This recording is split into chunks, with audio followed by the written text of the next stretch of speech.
ঢাকার কারওয়ান বাজারের ব্যস্ত ভিড়ের মাঝে এক চেনা আওয়াজ ভেসে আসে, ওই কিরে ওই কিরে, মধু মধু রসমালাই কারেন্ট।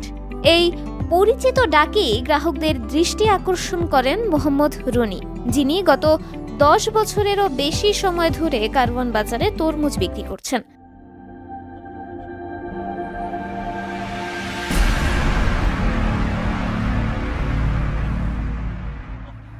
রনির তরমুজ বিক্রির কৌশল আর তার অনবদ্য স্লোগান সম্প্রতি সামাজিক যোগাযোগ মাধ্যমে ভাইরাল হয়েছে। ক্রেতাদের দৃষ্টি আকর্ষণের জন্য তার উদ্ভাবনী ভঙ্গি, প্রাণবন্ত চিৎকার আর সহজ সরল হাসি অনেকেরই মন জয় করেছে। বাজারে ঢুকলেই রনির গলার আওয়াজ আলাদা করে চেনা যায়।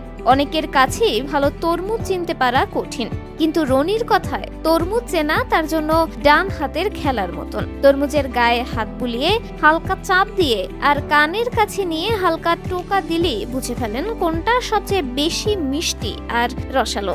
ক্রেতারা যখন দ্বিধায় থাকেন, রনি ঝটপট তরমুজ কেটে প্রমাণ করে দেন তার তীক্ষ্ণ দৃষ্টি।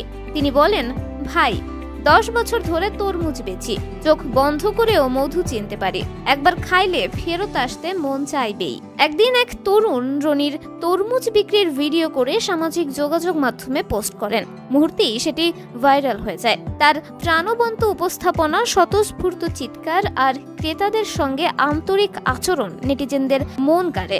এখন দেশের নানা প্রান্ত থেকে মানুষ, বিশেষ করে রনির কাছ থেকে তরমুজ কিনতে কারওয়ান বাজারে আসেন। রনি শুধু তরমুজ বিক্রেতা নন, তিনি একজন স্বপ্নবাজ মানুষ। গ্রামের বাড়িতে মা বাবার জন্য ভালো একটা বাড়ি বানানোর ইচ্ছে তার বহুদিনের।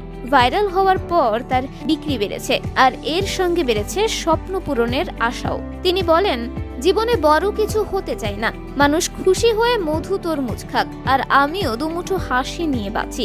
কারওয়ান বাজারের গরম দুপুরে যখন ক্লান্তি ছড়িয়ে পড়ে, তখন রনির চিৎকারে বাজার যেন নতুন প্রাণ পায়। তার মিষ্টি তরমুজের মতোই তার গল্পটাও মানুষের হৃদয়ে মিষ্টি হয়ে গেঁথে গেছে।